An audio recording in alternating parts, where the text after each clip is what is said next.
Adarrak ere, biak ala biak Donostiarako noranzkoan azaroaren 7 arte gaueko 10-etatik goizeko 6-etara. Gainera, BI 37-33 errepidean, Berango eta Eguzkiza artean erreiak moztuta jarraituko dute azaroaren 29 arte goizeko 8-etatik arratsaldeko 6 arte. Informazio gehiagorako sartu bizkaia.eus atarian. Bizkaiko Foru Aldundia, Bizkaia denontzat.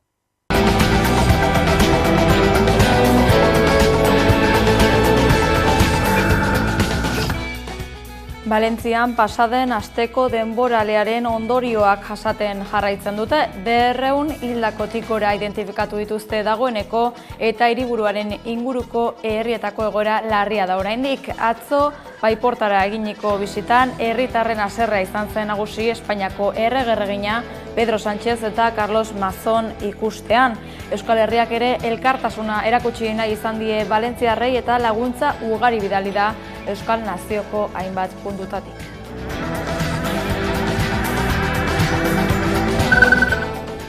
Tentsio handiko eremuak errazago izendatu alizateko Nafarroako etxebizitza legea egokitzea onartu zuten joan den astean Nafarroako parlamentuan. Foru legearen proposamena aurkeztu zuten alderdiek bozkatu zuten eta UPN, PPN eta Vox alderdiek berriz kontra. Gaur Begoña Alfaro Nafarroako 3. lehendakari orde eta etxebizitza, gazteria eta migrazio politiketako kontseilaria jakinarazi du prozesua abiatuko dutela 21 udalerri tentsio handiko eremu izendatzeko.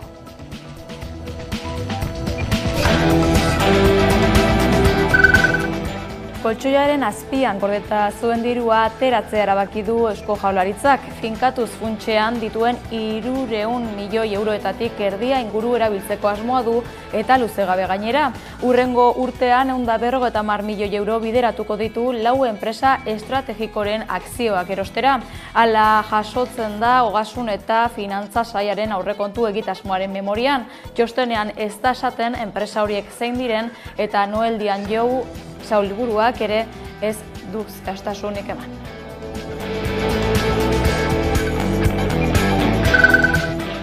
Zehazki 465,5 puntuan geratu da Gipuzkoako bertsolari txapelketarako finalerrekoaren fasera igarotzeko langa. Final laurdenetako saio bana irabazita zuzenean sailkatzea lortu dute Alaia Martin Etxebestek, Beñat Gaztelumendi Arandiak, Unai Mendizabal Jauregi, Oiana Iguaran Barandiaranek eta azkenik baita Nerea Elustondo Plazaolak ere atzo Tolosan jokatutako fase horretako azken saioan gailenduta.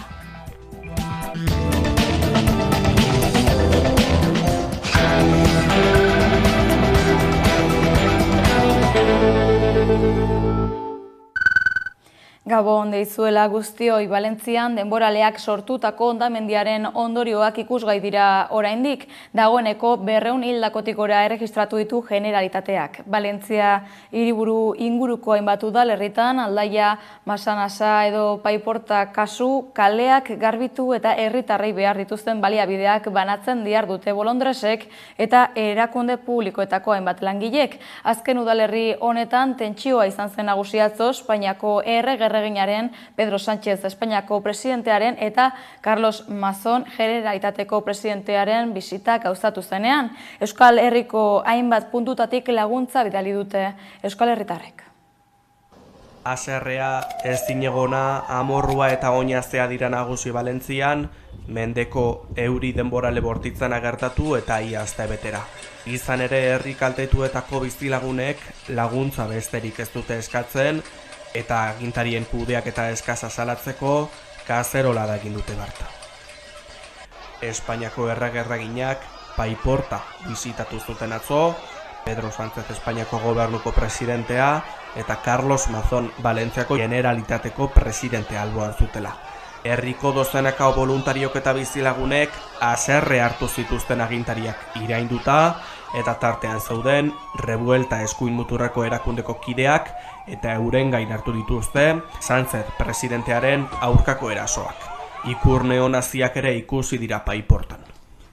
Polemikak gorabehera, herrietako bizilagunak eta milaka voluntarioari dira kaleak lehen goratzen, eta horiei gehitu zaizkie Euskal Herritik joandako pertsonak eta zuhiltzaileek besteak beste.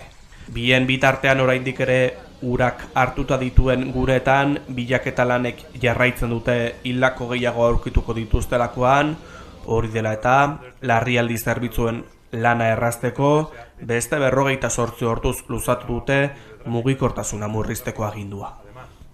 Azken orduetan, hainbat gorpu aurkitu dituzte Valentziako hondartzetan, eta momentuz, 200 gora hildako utzi ditu euri denboraleak iturri ofizialen arabera. Oraindik ere Mediterraneoko kostaldea bizupean dago euri bortitzagatik, eta uholdea jazo dira Tarragonako zenbait gunetan. Euskal Autonomia Erkidegoan EH Bilduk paktu global baterako deia egin du zerga erreformari dagokionez.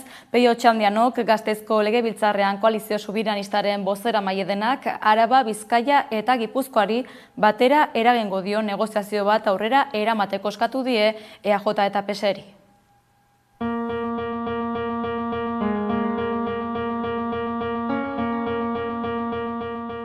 Paktu global bat, 3 herrialdei eragiten diena, hain zuzen ere, paktu global bat da. Oraindik ez ditugu terminoak ezagutzen, baina omen adostu dutena da, egin dute akordio politiko bat, EAJak eta PSek 3 batzar nagusitan onartzeko norma foral bat.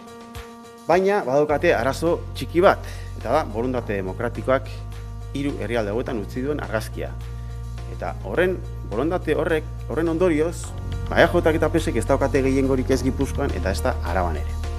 Eta guk uste dugu erreforma fiskala den sakonera handiko erreforma politiko bat ezin daitekeela, hasi EH Bildurik gabe.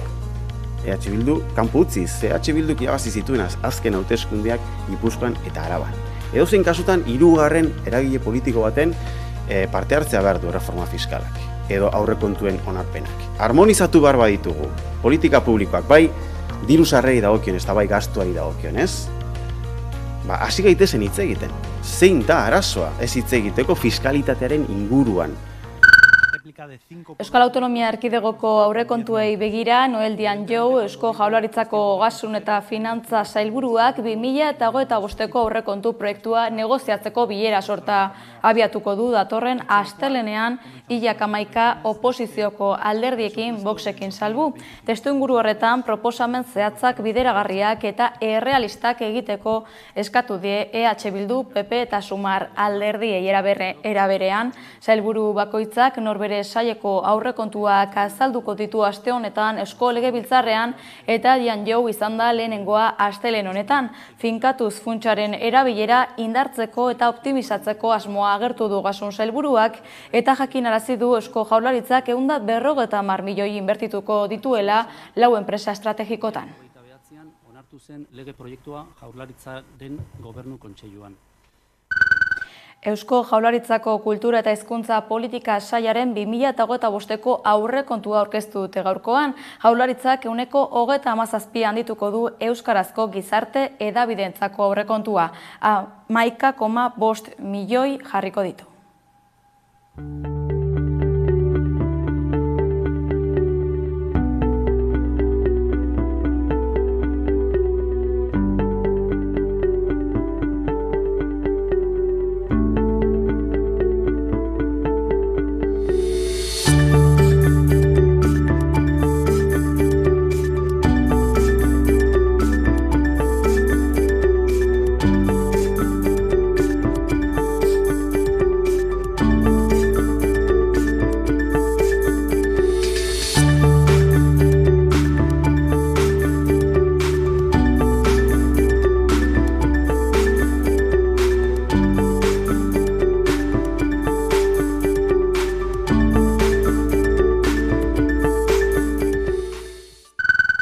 Gaur goizean aurkeztu dituzte Bilbon hiriak datorren 2025erako izango dituen aurrekontuak.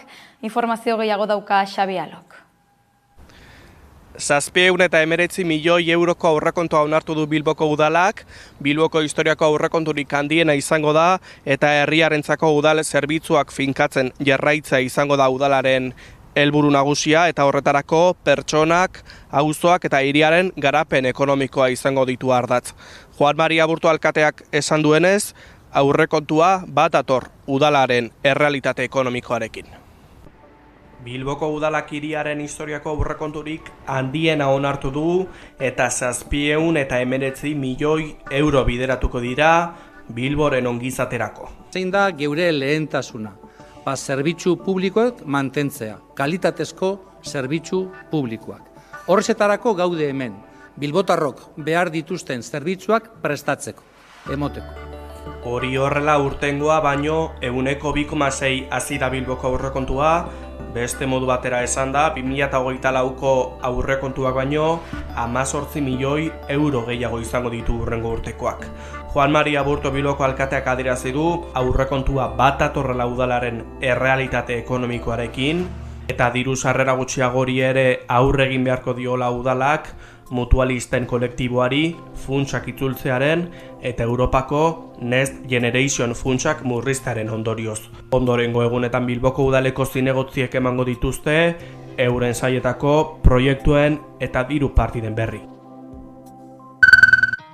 Eusko Alderdi Jeltzalearen barne prozesuari dagokionez albisteak oraingo honetan Gipuzkoatik datoz. Gipuzkoatik datoz izan ere Eneko Goia Donostiako alkateak eta Imanol Lasa Gipuzkoako Foru Aldundiko bozeramaile ohiak Gipuzkoa buru batzarreko presidente izateko lehian jarraituko ez dutela adierazi baitute. Bai Goiak eta baita Lasak ere bigarren bueltara pasatzeko haina babes lortu zituzten batzokietatik. Biek hautagai izango ez direla jakinarazi Maria Eugenia Arrizabalaga Gipuzkoa batzar nagusietan Alderdi Jeltzalearen bozeramaile ohiak soilik jarraituko du lehian.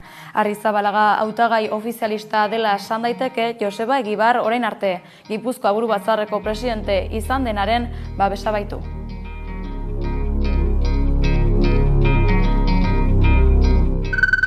Nafarroako gobernuak prozesua abiatuko du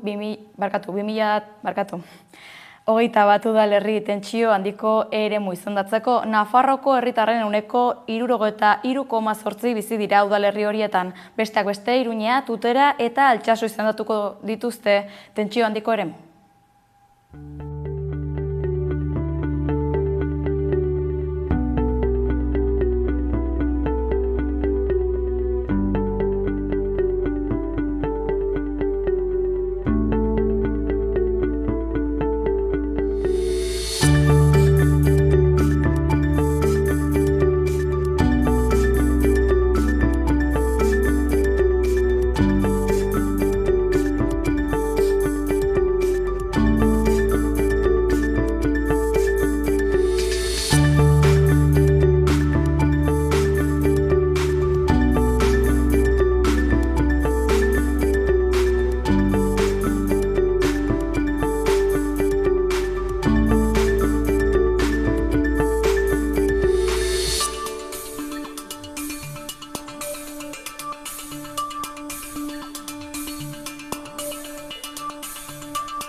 Nafarroatik Arabara gazteen alokairura zuzendutako 8 etxebizitzarekin egingo ditu Gasteizko udalak. Gasteizko udalak Alde Zaharreko Barren kale berriko 21-23 atarietan eraikiko ditu gazteen alokairura bideratutako 8 etxe eraikin berri. Logela bakarreko zein 2 logeletako etxebizitzak izango direla aurreratu du udalak. Teilatupe zein beheko solairu ez gain, 3 solairu izango dituzte. Halaber, biltegi komun zein garbiketa gela bat ere izango dute eta beheko solairua merkataritzara bideratuko da. Egungo Orube hutsean, etxebizitza kolektibora bideratutako eraikin berria izango da. Horrela plazaratu dute Borja Rodríguez etxebizitza zinegotziak eta Rocío Bitero EH Bilduko bozeramaileak emandako prentsaurrekoan. Proiektu hau EH Bilduk, PSEek eta EAJak lortutako aurrekontu akordioan adostutako 850.000 euroko aurrekontu sailari esker gauzatuko da. 21 zabalguneko 8 etxe bizitza hauen eraikitzeak Gasteizko Erdiaroko hirigunea berrizteko konpromisoa berrestuko du. Gazteek bizimodu independentea hasteko bidean bereziki. EH Bildurentzat lehentasunezko helburua den etxe bizitza duina izatearen garrantzia azpimarratu dute bozeramaileek. Esan bezala, etxe bizitza politikak lehentasuna dira EH Bildurentzat. Pertsona guztiei aitortu behar zaie etxebizitza duin eta egokia izateko aukera, eta botere publikoei dagokigu eskura ditugun tresna guztiekin eskura hartzea eskubide hori gauzatu ahal izateko. Zentzu horretan, guretzat lehentasunezkoa da zailtasun handiak edo baliabide ekonomiko eskazak dituzten herritarrei etxebizitza bermatzea. Zalantzari gabe, utzik zegoen luzail batean, alokairu sozialean eskainia izango den eraikin bat altxatzea, norabide horretan aurrera egiten duen neurria da. Udalak eraikina egiteko 18 hilabeteko denbora eta 1.326.769 euroko lizitazio aurrekontua izango duela adierazi du. Gure esku taldeak bagara ikusentzunezko maratoi antolatu du datorren azaroaren 16-rako. Hala, 12 orduko maratoia ikuskatu ahalko da geurean 11 telebistan. Honen bitartez, herri bat bagarela islatzea du helburu gure eskuk taldearen esanetan.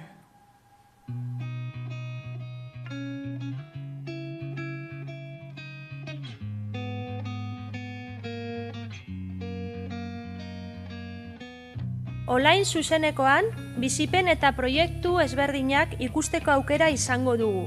Gure eskuko kanalean zein 11 telebistan izango da ikusgai. Azaroaren 16an herri bat bagarela erakutsiko dugu. Eta animatzen zaituztegu ikuskizun presentzialetara joatea, baita online zuzenekoa jarraitzera. Elkartu zaitezte herrietan, ikusi ezazue gure herri ederra elkarrekin, gure herri librea.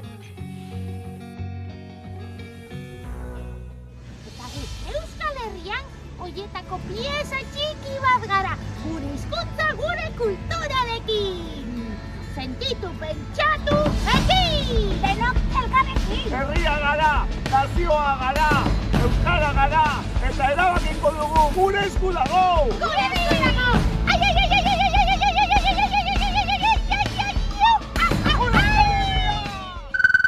Altsasun pasaden ostegunetik igandera bitarte gauzatu dute gazte topagune sozialista. Gazte koordinadora sozialistak eta ikasle abertzaleak talde kantolaturiko jardunaldi hauetako ekimen nagusia larun batean gerra eta faxismoaren aurka eginiko manifestazioa izan zen. Urriaren 31tik azaroaren 3 bitartean izan da urtengo gazte topagune sozialista Altsasun. 3 eguneko egitaraua prestatu dute gazte koordinadora sozialistak eta ikasle abertzalekoek, askotariko hitzaldiekin, ikuskizunekin eta ekintzekin. Azaroaren 2an larunbatarekin manifestazio bat antolatu zuten. Gerraren eta fascismoaren kontra mobilizatu ziren eta gazteak sozialismora batzeko deia zabaldu dute Altsasuko kaletan.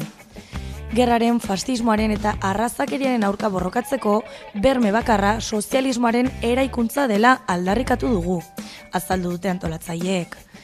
Jortia plazan amaitu da manifestazioa eta bertan egin dute topaguneko ekitaldi nagusia. Atzoko manifestazioan, sozialismoaren aldeko aldarriz bete genituen Altsasuko kaleak.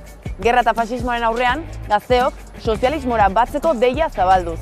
Argi adierazi dugu Euskal Herriko milaka gazte prest gaudela, mezu erreakzionario eta atzerakoiei aurre egiteko, eta sozialismoaren alde borrokatzeko. Aktualitate politikoaz eta dituzten erronkei buruz hitz egin dute. Era berean Israelgo estatu terrorista salatu eta Valentziako dana hondamendiaren kaltetuak gogora ekarri dituzte ere. Ikuspegi internazionala erreibindikatzarekin batera GKS-ek eta IAK jakinarazi dute lan egingo dutela Euskal Herrian alternatiba sozialista indartsu bat sendotu dadin. Aurtengo topagunean, Euskal Herriko gonbidatu ugarik hartu dute parte gitarauan. J. Martina, Thatchers, Mirua, Eñautelorri eta Ibilbedieta bar aritu dira emanaldiak eskaintzen, besteak beste. Baina askotarikoak izan dira, Altsasun izan diren bestelako ikuskizunak ere. Boxeoa, Jamagoren magia, Asierka eta Antxon Telleriaren hondamendia humor ikuskizuna, suhiltzaileen erakustaldia edota pilota partidak egon dira.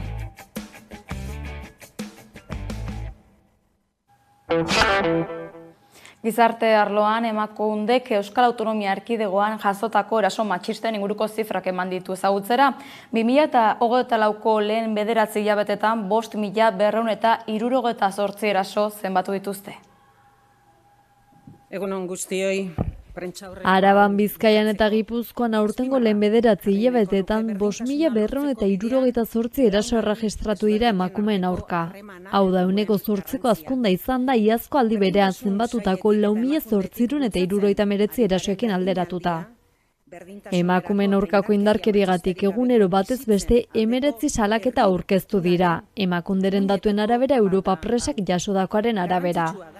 Eraso motei dagokienez sexu askatasunaren aurkako delituak 474 izan ziren 2023ko urtarriletik irailera bitartean, eta 550 zenbatu dira aurtengo aldi berean, 116 gehiago.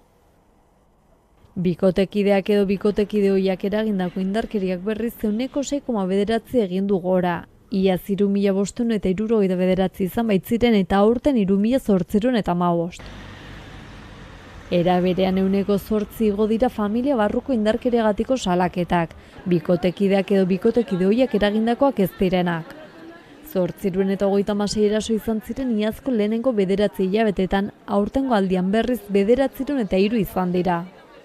Lurraldeka nabarmentzekoa da Gipuzkoan emakumeen aurkako erasoek 15,7 egin dutela gora, 1.733 salaketa jarri baitira aurten. 2023ko urtarrietik irailera berriz 1.498 izan ziren. Bestalde, Araban zenbatu da emakumeen aurkako indarkeriagatik bigarren igoerarik handiena, 10,2 hazi da. Orotara 854 eraso erregistratu dira, aurreko urtean 766 izan ziren. Azkenik Bizkaian ere eraso kopurua handitu da, naiz eta Araban edota Gipuzkoan baino igoera txikiagoa izan den. Bizkaian 3% igo dira emakumeen aurkako indarkeriagatiko biktimizazioak, 2.691 delitu erregistratu dira. Iazko urtarrietik irailera bitartean aldiz 2.615 delitu zenbatu ziren. Datuak kezkagarriak dira urtez urte emakumeen aurkako eraso kopuruak hazten baitoaz.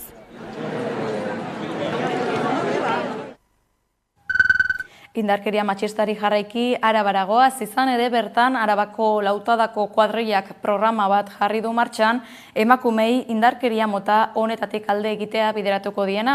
Proiektua eraso matxistak jasan dituzten hainbat emakumerekin elkarlanean sortu dute. Arabako Lautadako kuadrillak indarkeria matxista jasan duten emakumeekin batera sendotze prozesu baten bidez eta kalitatezko arreta bermatuz indarkeria honetatik ateratzea helburu duen elkartze zein ahalduntzeko gune bat sortu dute. Gunea Agurainen kokatu dute eta indarkeria matxista jasandako 16 urtetik gorako emakumeei dago bideratua. Laguntza programaren sendotze prozesuaren garrantzia mahaigaineratu du Gustavo Fernández Villate, Arabako Lautadako kuadrillako presidenteak. Programak ahalduntze individual zein kolektiborako emakumeen talde saioak eskainiko ditu. Gizarte hezitzaile zein psikologoz osaturiko talde bat izango dutelarik eskuragarri. Halaber, doako lege aholkularitza zein adingabeekin familia bateragarri egoteko haurtzaindegi bat eskainiko duguneak. Parte hartzaileek tokiko gizarte zerbitzuek eta gizarte ongizaterako foru erakundeak kudeatutako gailu publikoetarako sarbidea izango dute. Udalerriek ere laguntza eskainiko diete bertaratutakoei, kuadrillako erakunde feministekin koordinatuz. Honek laguntza eta babesa sozial eraginkorragoa bermatuko duela adierazi dute. Programara hurbildu nahi dutenak Lautadako kuadrillako gizarte zerbitzuekin eta berdintasun zerbitzuarekin jarri beharko da harremanetan. Hau ez ezik, Aguraingoa ez den beste udalerri bateko emakumeek bertaratzeko garraio zerbitzua izango dute eskuragarri.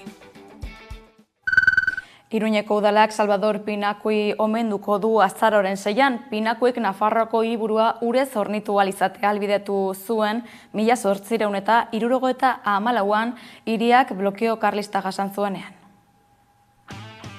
Iruñeko udalak Salvador Pinaki omenduko du azaroaren 6an blokeo karlistan ura hirira igo zeneko 150. urteurrenarekin bat eginez. 1874ko azaroaren 6an berriro ere ura zerien Iruñeko iturriei. Tropa karlistek hiria irailaren 3 geroztik blokeatuta zuten arren eta horretarako subizatik hornitzen zen ura moztu zuten arren. Salvador Pinakik aste gutxiren buruan gauzatu zuen Kaparrosoren errotaren inguruan aurkitu zuen iturburu batetik egungo San Ignacio Eliza dagoen lekuan zegoen hurbiltegira ura eramateko proiektua. Urori igotzeri esker, Iruñak karlisten erasoari aurre egin ahal izan zion, eta 1875ko otsailaren 2an blokeoa kendu zuten, Iruñako udalak azaldu duen bezala. Iruñeko udalak efemeridea azaroaren 6an bertan eginen duen ekitaldi programa batekin ospatu nahi du. Ekitaldi programa horrekin hasteko, Salvador Pinakiren omenez jarriko den plaka bat estalgabetuko dute kale nagusiko 14. zenbakian. Ura bizizan zen eta haren galdaketa negozioa zegoen lekuan. Gerora Casa Sanzena izenez ezagutuko den leku hori. Joseba Siron Saez Iruñeko alkateak eta hirigintza batzordeak parte hartuko dute ekitaldi horretan. Ondoren, hirigintza batzordearen saioan, haren figura eta lana aitortzeko adierazpen instituzional bat onetsiko da. Halaber, argi berdea emanen zaio aitorgitza gisa espazio publiko bat eskaintzeko proposamenari. Arratsaldean 7etan, Iruñeko alkateak Nuevo Casinon eginen den mahai inguru bat moderatuko du Salvador Pinaki eta Iruñeko lehen industrializazioari emandako bultzada izenburupean. Azkenik, azaroaren 6tik 10 fotokol bat jarriko da udaletxeko ezkaritzean, Pinakik hirian utzi zuen eta kasu askotan oraindik ere goza daitekeen ondarean oinarrituta. Araba, Bizkaia eta Gipuzkoan zahar egoitze plazen 9% soilik kudeatzen dira egitura publikoen bitartez. Naiz medioak argitaratu duenaren arabera, gainerako 91 erakunde pribatuen esku daude, naiz eta plaza horietako batzuk titulartasun publikoa izan. Naiz edabideak plazaratutako datuen arabera, Araban, Gipuzkoan eta Bizkaian dauden 20.000 erresidentzia plazetatik soilik 9% dauka kudeak eta publikoa. Gainerako 91 erakunde pribatuek kudeatzen dute, gehienak irabazi asmoa duten enpresa pribatuek hain zuzen. Aldundiek administratzen duten zerbitzua den heinean egoera ezberdina da herrialde batetik bestera. Datuen arabera, Araban erresidentzia plazen 30,3% da titulartasun publikoa, baina guztizkoaren 24,12% baino ez da kudeak eta publikokoa. Gainerakoak itunpeko plazak edo plaza pribatuak dira. Bizkaian banaketa antzekoa da titulartasunari dagokionez. 26% aldundiarena edo udalena baita. Hala ere, plazen 86% modu pribatuan kudeatzen da. Gipuzkoan ordea plazen 47% da titulartasun publikokoa. Gainerako herrialdeetan baino nabarmen gehiago. Hala ere, plazen 10% bakarrik kudeatzen da modu publikoan. Sindikatuek eta erabiltzaileen senideen elkarteen arabera, datu kezkagarriak dira plazaratutako hauek. Izan ere, sindikatuek eta elkarteek adierazi duten bezala, erresidentziak kudeatzen dituzten, irabazi asmoak dituzten enpresek gastuak murrizten dituzte langileak kontratatzerako orduan. Ratioak desegokiak bilakatuz eta zerbitzua orokorrean okertuz. Gaur jarri du martxan Osakidetzak COVID eta gripearen txertaketa kanpainaren fase berri bat. Hala, astelehen honetatik aurrera txertoa jaso nahiko lukeen herritar orok eska dezake horretarako aurretiko hitzordua. Arrisku taldei bideratuta hasi zen kanpaina pasaden urriaren 7an eta dagoeneko ia 350.000 dosi jarri dituzte.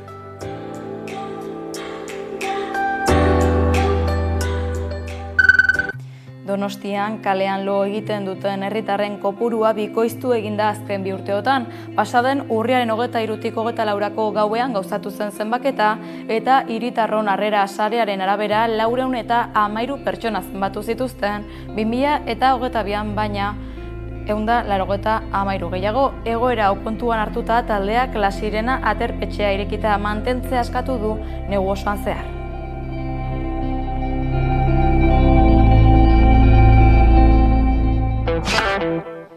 Ekonomian aberek jasan dezaketen mingain urdinaren gaitzari aurre egiteko berau kontrolatzeko neurriak jarri dituzte martxan Jaurlaritzak eta Aldundiek. Oiartzungo arditegi batean identifikatu dute jada gaitz honen kasu bat. Arabako, Bizkaiko eta Gipuzkoako Foru Aldundiek eta Eusko Jaurlaritzak mingain urdina izeneko gaitza kontrolatzeko neurriak aktibatu dituzte Gipuzkoan kasu bat atzeman ondoren.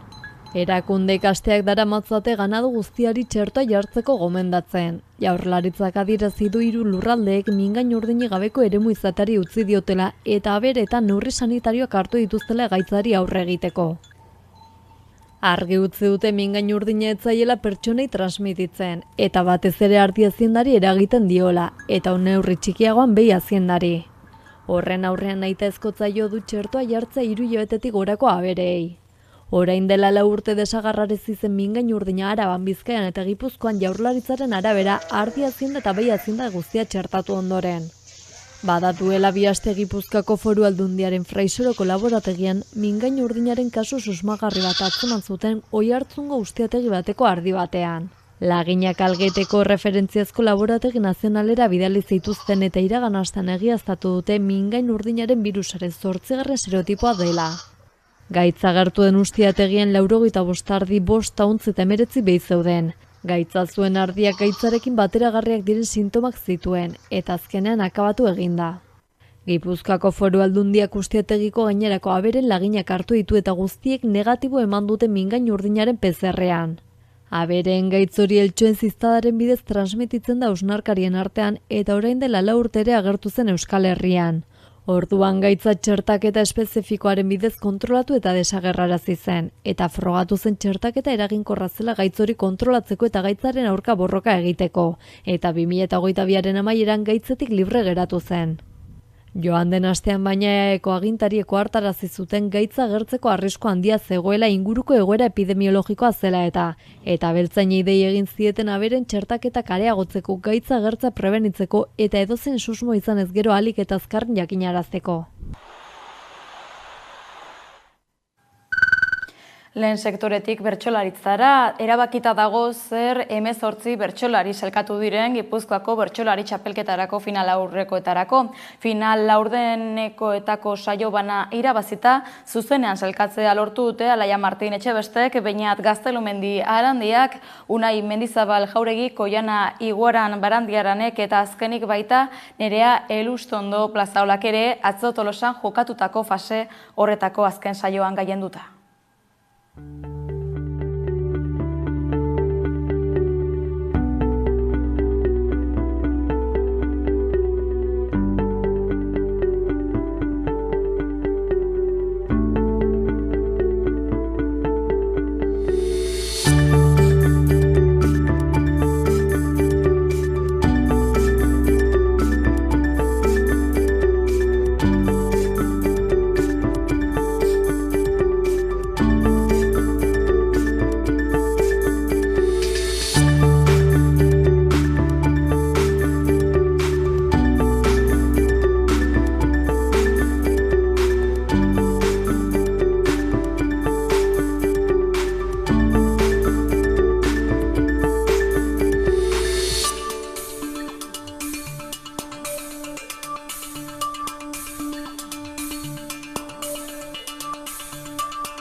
Aste honetan, kirol arloan, gimnastika, saskibaloia eta askubaloiari buruz mintzatuko da gure kolaboratzaile Jon Hernandez. Kaixo, zer moduz, kirolari dagokionez, gaur gimnasiarekin hasi behar du. Izan ere, 8.500 sale baino gehiago gozatu zuten munduko gimnastika erritmikoko Izar konstelazioarekin Barakaldon. Bilbao Exhibition Center hain zuzen ere, ospatu den 18. Euskal Gym nazioarteko galan pasaden larun batean. 2024ko Parisko Olinpiar Jokoetako podium olimpiko osoa egon zen. Alemaniako Darja Bartholomew, Bulgariako Boriana Kalein eta Italiako Sofia Raffaeli urrea, zilarra eta brontxea Parisen ikus-entzuleak unkitu zituzten. Olimpiara domina irabazleen gain beste figura batzuk ere aritu ziren Bizkaiko tapizean, hala nola Alemaniako Margarita Kolosov, Esloveniako Ekaterina Bedeneva edo Italiako Milena Baldassarri diploma olimpikoa lortu zutenak jokoetan. Estiliana Nikolova, Helene Kerbanov, Espainiako senior taldea eta Eneko Lanbea ere munduko mailako erreferentziazko ekitaldi honetan izan ziren. Gainera, beste aldetik, saskibaloiari buruz ere hitz egin behar dugu. emakumezkoen Endesa Ligako 5. jardunaldian Ardoik goi mailan lehen garaipena erdietsi zuen, etxean, Zeltari 81 eta 72 nagusituta. Partida osoan zehar aurretik joan zen talde nafarra, eta 47 eta 40 emaitzarekin joan ziren atsedenera. Azken laurdenean gauzak estutu egin ziren, baina Ardoik aldeari eutsi ahal izan zion. Kutxaban Araskik berriz ezin izan zuen irabazi, lehen laurdenetik Osono Jairisek izan baizuen aginte makila. Bigarren laurdenean ere gidoi bera izan zuen partidak. Atsedenera, 28 eta 36 heldu ziren. Hirugarren laurdenean indarrak aitu zaizkie eta azkenekoen markagailuko aldea jada handiegia izan da. Porrota honekin talde gasteiztarrak sailkapenaren azken postuan jarraitzen du garaipen bakarrekin. Lointek Gernika Bizkaiak ere porrota jaso zuen Kadin Laseuren aurka, 75 eta 72. Gernikarrek azken unera arte borrokatu zuten, baina sorterik gabe eta jaurtiketetan asmatu gabe oso zaila izan zen etxetik urrun irabaztea ligan. Orain, 2 asteko geldialdia izango dute azaroaren 14 arte. Ferrolen aurka izango da urrengo partida, Malosten. Valentziak eta IDK Euskotrenek elkarren aurka jokatu behar zuten partida berriz atxeratu egin da Goialdeko borraskak Valentziako erkidegoan eragin duen egoeraren ondorioz. Azkenik, eskubaloiari buruz ere hitz egin behar dugu. Polonian konpromiso erabakigarriaren bezperetan Super Amara bera konfiantza erregaia kargatu zuen. Etxetik kanpo zuen bolada txarra haustean Atletico Guardesen etxean eta lidertza galdu zuen Imanol Alvarezen taldea 26 eta 27 nagusitu ostean. Oso berdinduta eta boladaz bolada joan zen partida. Donostiarrek jakin zuten talde galiziarren azken erreakzioari eusten. Gipuzkoarrek 45. minutuan 17 eta 23 gehiengo handiena lortu ostean etorri baitzen. Imanol Alvarezenek jakin zuten etxeko taldearen baloi galtzeak baliatzen alde handitzeko, baina azkenean sufritu egin zuten garaipen garrantzitsu bat lortzeko. Pistara beti gogorra den garaipen sufritua. Asteartean Zumaian 7 terditan motivemarket.com Gijon etorriko da. Oraindik punturik gabe dagoena, baina kontzentratuta egotea komeni da, ez Lublinera joan aurretik pentsatzen hastea. Bestalde, beti onak eta Zuazok ez zuten garaipenerako aukerarik izan. Etxean jokatuta ere, Costa del Sol Málaga, 27 eta 30, eta Rocasa Gran Canaria, 18 eta 27 talde aurka urren zurren. Duela 18 urte jaio zen gure telebista Amaika, 2006tik Iñaki Uri aritu izan da zuzendari lanetan eta orain zuzendaritza eraberritu dugu. Ainhoa Jauregi Hernaniarrak hartu du Uriaren lekukoa. Etxe honen zuzendari berriarekin izan gara.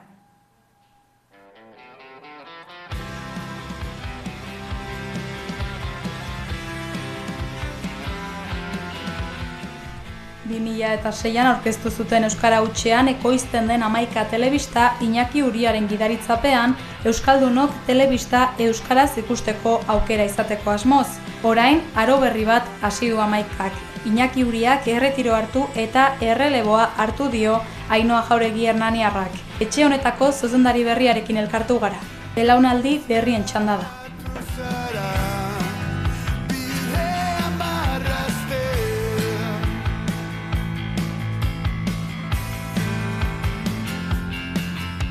Ainhoa Jauregi naiz, Hernaniarra, 43 urte ditut eta 2 seme-alaben ama.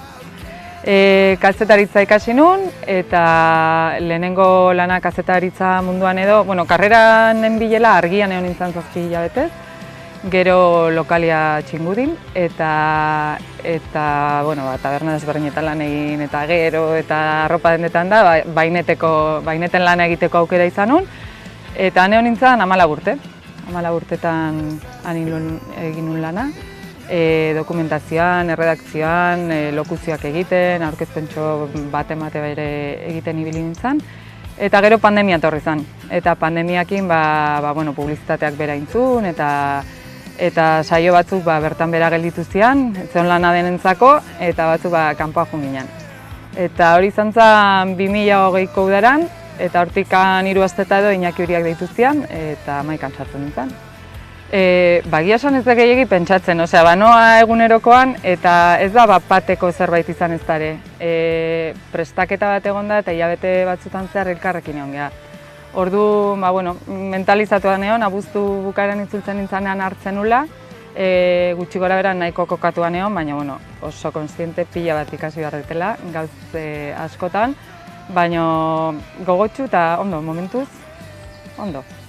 Ez, eta babes hori niretzako ezinbestekoa da. Bai zuzendaritza taldekoa eta bai langileena. Zuzendaritza gaina iruditzen zait pertsona bakar batek ikuspegi oso batekin zuzentzea ezinezkoa dela. Osea, nik behintzat ezin dut, orduan. Daukagu Mai Motxales, teknika arduraduna izan da urte askotan zehar, ekoizpena eta gauz desberdinak eman ditu, eta orain dago zuzendaritzan berrikuntza eta digitalizazio arduradun bezala baita ere. Eta honintzak darama gehiago finantzen kudeaketa. Horta ninago kanpo harremanekin gehiago lotuta. Baina bai, taldea ezinbestekoa danetzako. Bai, berrikuntza ez da bakarrik zuzendaritza aldaketan. Nik uste oso garrantzitsua izan dela baita ere antolaketa, barne antolaketa berria. Horre egon da prozesua, zuzendaritza aldaketarekin batera prozesu batean sartu ginen, aholkularitza baten laguntzak. Eta orduan asmoa zen lana parte hartzaileago bat izatea eta eraginkorragoa. Alegia, indituguna da osatu talde desberdinak, ekoizpen talde desberdinak, gero badago produktu talde bat, edapenaz arduratzen dan beste bat, kudeaketa, izango litzakela zuzendaritza zabalago bat, jarraipenak eta egiteko erresagoa izateko, kontraste talde bat, kalitatean ere eragin bat izateko. Egia da, eguneko egunan oraindikan ez gabiltzala, baina nik uste ondo hasi gehala eta poliki lortuko duela emaitzetan ere hori islatzea.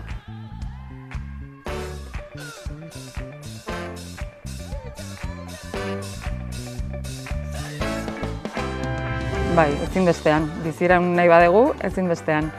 Orduan gure apostua bada pixka bat, telebista bat gehala aztu gabe, eta hori belaunaldi ezberdinak ikusten gaituztelako, edo ez, euskal komunitatean belaunaldi ezberdinak gaude, eta telebista ikusten dutenak adin batetik aurrerakoak dira. Beste guztiak, belaunaldi gazteak plataformetan daude edo eremu digitalean, sare sozialetan, webgunean, baina webgunea ere sartzeko interesa handia izan behar du, etorri behar zaio. Orduan bada asmoa pixka bat jauzi digital hori egitea eta indarrak bertan jartzea.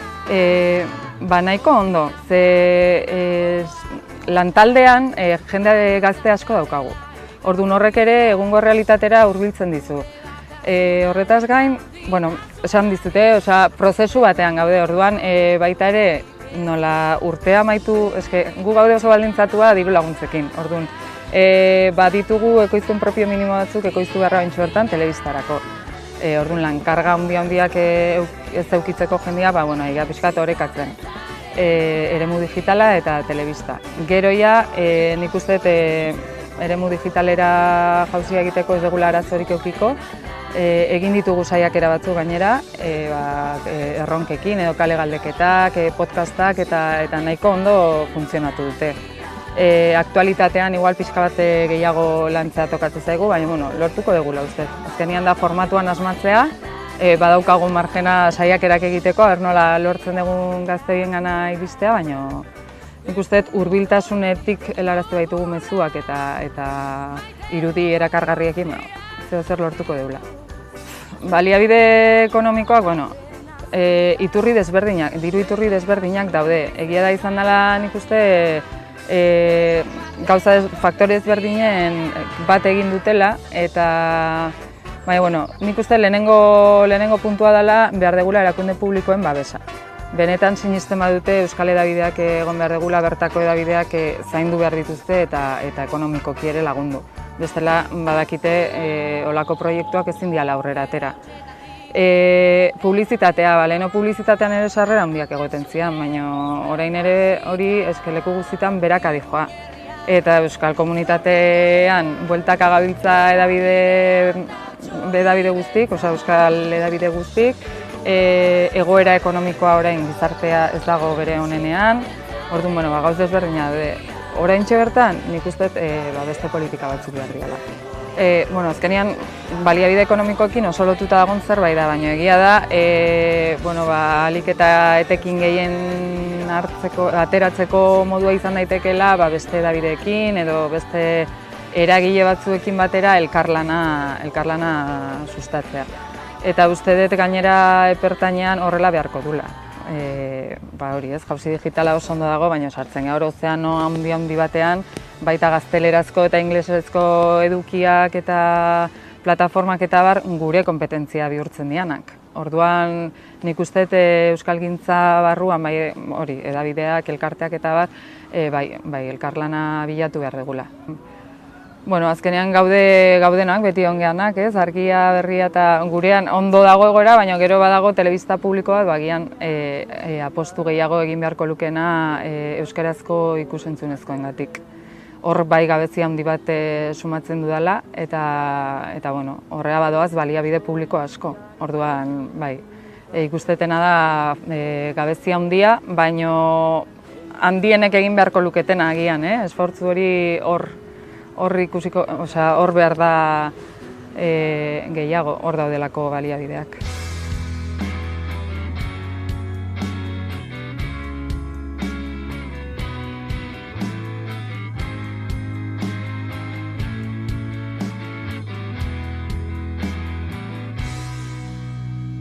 Beamondarrez oroitzen gara, Bergarako besarkadaz.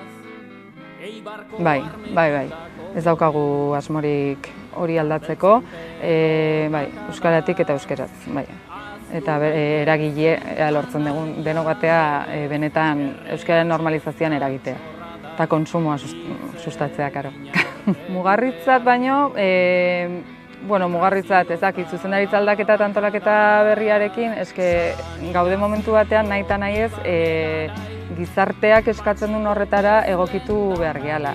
Horrek ez du esan nahi aurretik egindako guztia mozten dugula, bidea jarraitzen dugu, lekuko hartzen dugu eta bidea jarraitzen dugu, baina gaur egun eskatzen dian komunikazio mota horietara edo egokitzen saiatzen.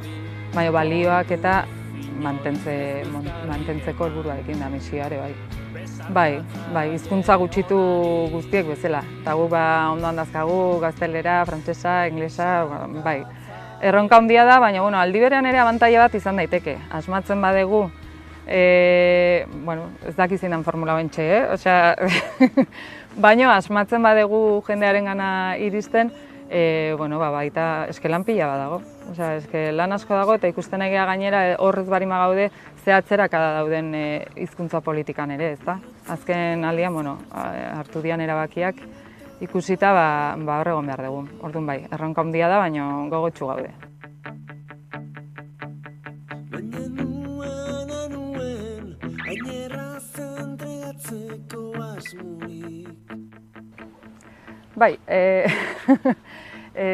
Lehenik eta behin, esan ditugu baliabide ekonomikoak eta bar, bai aipatu nahiko genuke fundazio bat sortu genula edo martxan jarri genula duela 3 urte eta komunitateko kide batzuk bertan ekarpenak egiten dituztela eta hori lagungarri zaigula oso. Orduan eskerrak bai eman nahi dizkiet eta guk hartzen dugun konpromisoa euskararekiko, kazetaritzarekiko, euskal komunitatearekiko berdina eskatzen dut bueltan baita ere.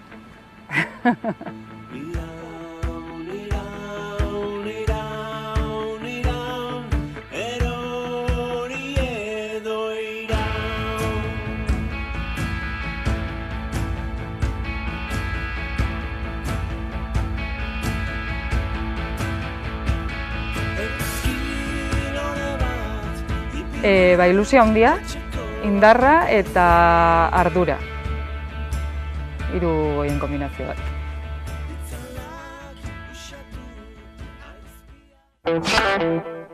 Hernanitik Iruñaragoa zorain ezagutu ezagun DLC Kultur Iruñeko musika talentua zabaltzeko kultur plataforma.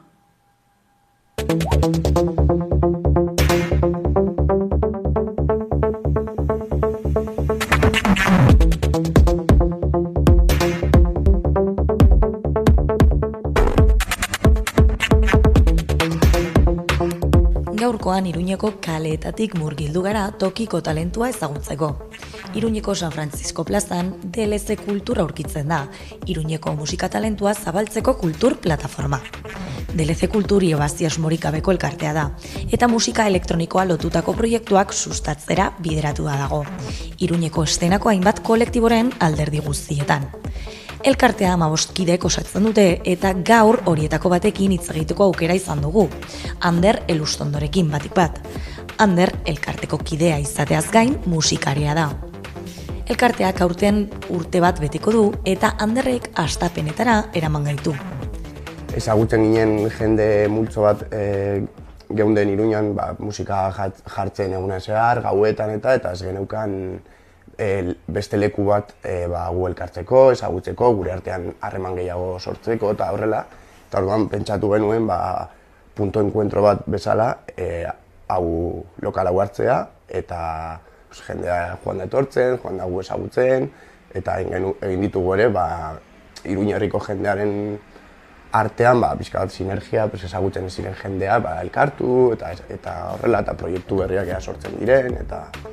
Anderrek ondo kontatzen digunez, pandemia garaiak gogorrak izan ziren. Hala ere, haientzat guztiaren hasiera izan zen.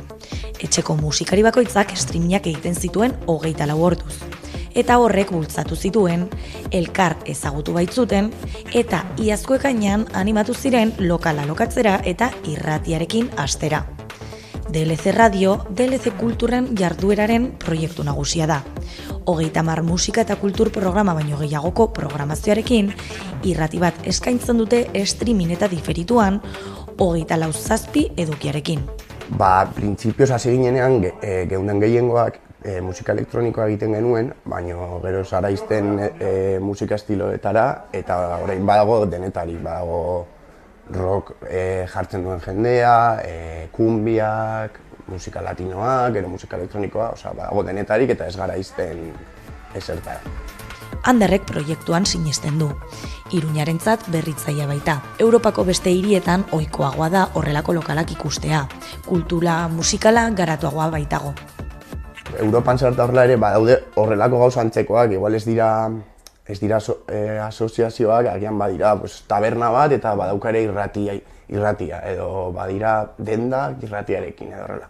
Eta ikusi genuenean lokal hau, daukanez plazara hor kabina jartzeko aukera genuenez, gustatu zitzaigun eta hartu genuen lokala. Momentu honetan irratiko proiektuan enfokatuta daude. Hala ere bestelako proiektuak dituzte eskuartean. Hala nola gerturatzen diren aurrentzako kurtsoak egitea edo festivaletan jotzea. Aurretik jada egin duten bezala. Datorren urteari begira deialdi bat irekiko dute programan parte hartu nahi duten musikariek aukera izan dezaten. Haien artean duten harreman ona eta aurre iritzi eza goraipatu du Anderrek. Badago jendea egiten duena pintxada bat, bere musikarekin eta egiteu pintxada, baina gero badaude beste batzuk hitz egiten dutena, batzuk egite dute kirolari buruz, baina pixka bat humorearekin, pixka bat gauza absurdoak eta horrela hitz egin, eta tertulia bat bezalakoa. Gero badago jendea hitz egiten duena musikari buruz, eta bakarrikan jartzen ditu abestiak, eta abesti horiei buruz hitz egiten du eta horrela, eta hori gehiengoa da musika jarri. Astelenetik igandera saioak egiten dituzte, goizeko ordu batetan hasiz eta gehienez jota gaueko 9etan amaituz. Haien webgunean zuzenean edo nahieran entzuteko aukera dute, baita YouTubeen eta Mixclouden ere. Irratian musika pintxatzeaz gain solasaldiak egiten dituzte. Aurrerantzean podcast moduko saioak aurre ikusten dituzte, dinamismo gehiago ematearren. Azkenean hau da plataforma bat, guztiok elkartzeko, eta gero guztion artean alduguna egiteko, eta gero eta jende gehiago baldin gaude, gauza berriak ere egiteko, eta ez gaude itxita, orduan hori nahi duena, irekita gaude etortzeko, eta hori. Beraz, argi geratu zaigu DLC Kulturrek etorkizun arrakastatsua izanen duela. Eta urtebete ere ez daraman arren, kultura bultzatzeko eta irakasteko gogoa duen talentu handiko jendea dela. Aurten haien urteurrenaren arira zerbait berezia egitea aurre ikusten dute. Ikusgarritasun gehiago emateko eta jende gehiago proiektura batzeko.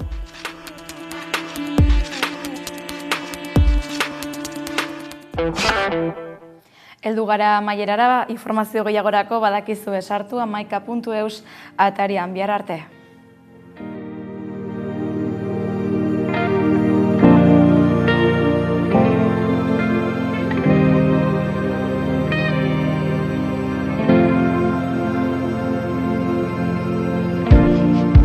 Ez dut inoiz lorerik, jamaina osabaian lurra izan dut batzutan. Ez aitzik ez duenik, ametsandiaren gezurra, mingainaren puntan. Denbora joan zaigu, iraganaren arrisku bidei begira. Lorratzak horren malgu, arearen dantzak irregaizto joan egin dira.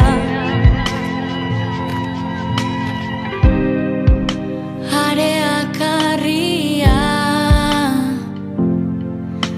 harriak area.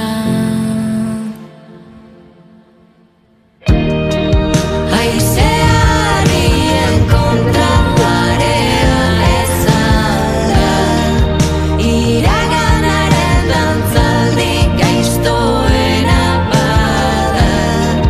Gu ere areazko bilakatu gara.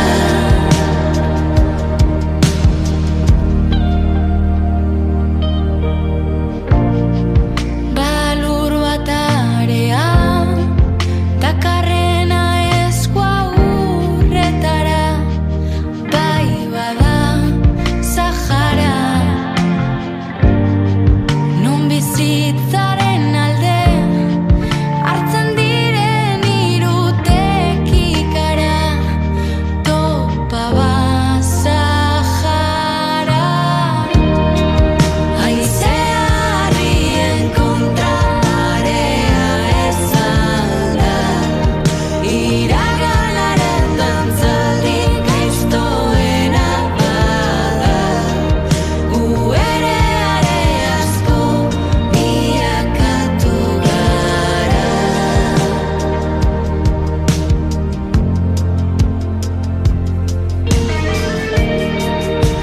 Haizearrien kontra,